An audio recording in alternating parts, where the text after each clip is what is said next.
SADD Club presents January's book of the month, The Invisible Boy by Trudy Ludwig. Can you see Brian, the invisible boy?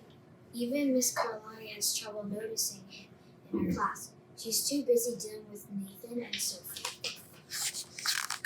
Nathan has problems with what Miss Carlotti calls volume control. He uses his outside voice inside too much. Sophie whines and complains when she doesn't get it her way. Nathan and Sophie take up a lot of space. Brian doesn't.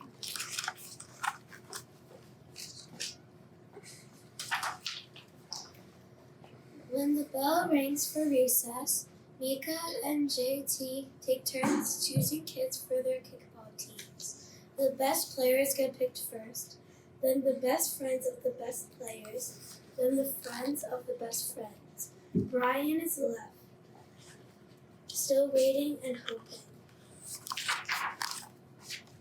JT glances at Brian's direction and just as quickly looks away.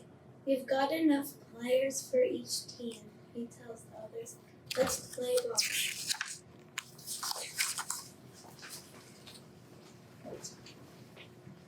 In the cafeteria, Madison and her friends talk about her birthday party. The rope swing over the pool was so awesome, says JT. Yeah, so was the water slide, adds Fiona. That was the best pool party ever. I'm so glad you guys had fun, said Madison. Everybody did except Brian. He wasn't invited.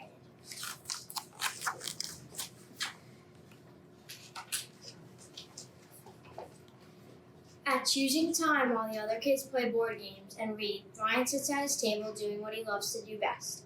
He draws fire-breathing dragons, scaling tail buildings, space aliens locked in intergalactic battles, greedy pirates digging for treasure, and superheroes with the power to make friends wherever they go. On Monday morning, Miss Carlotti introduces Justin, a new student to the class. Brian smiles shyly at him. Some of the other kids sneak looks at Justin, trying to figure out if he's cool enough to be their friend. They haven't quite made up their minds yet. At lunch, Madison and JT watch Justin eat with chopsticks. "What's that?" asks Madison as she points at Justin's food. "It's bulgogi." "What?" "Bulgogi. It's a Korean barbecue beef. My grandma made it for me. It's really good. Do you want to try some?" "There's no way I'm eating bulgogi." And the kids laugh, all of them. This is except Brian. He sits there wondering which is worse, being laughed at or feeling invisible. The next day, when Justin goes to his cubby to put away his backpack, he notices a piece of paper with his name on it. "Justin, I thought the Bugatti looked cool. Brian, Young."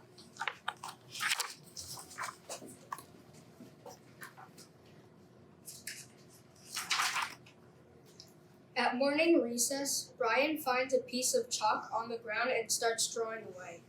"You're Brian, right?" "Yeah. Thanks for the note." "Hey, Justin," Emilio calls out from the tetherball court. "You're up next." "Sorry, I gotta go," says Justin. "By the way, that's a really cool drawing," he adds before taking off.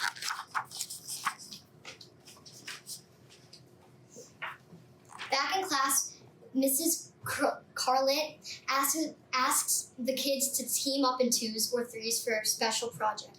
The kids scurry around the room to pair off. Brian heads towards Justin. "I'm already with Justin," says Emilio. "Find someone else." Brian looks at the floor, wishing he could draw a hole right there to swallow him up. Mrs. Carletto said we can have up to 3 people in our group. We only have 2. Come on, Emilio, let him work with us. Okay, I guess. Mrs. Carlotti gives the class directions for the project. Your assignment is to work together to write a story about what you see in the photograph. Use your imagination and have fun. "Ooh, cool," says Emilio. "What kind of people do you think would live in houses like that?" "I don't know, but I bet Brian could draw them to go with our story," says Justin. Brian smiles as he takes out his lucky pen.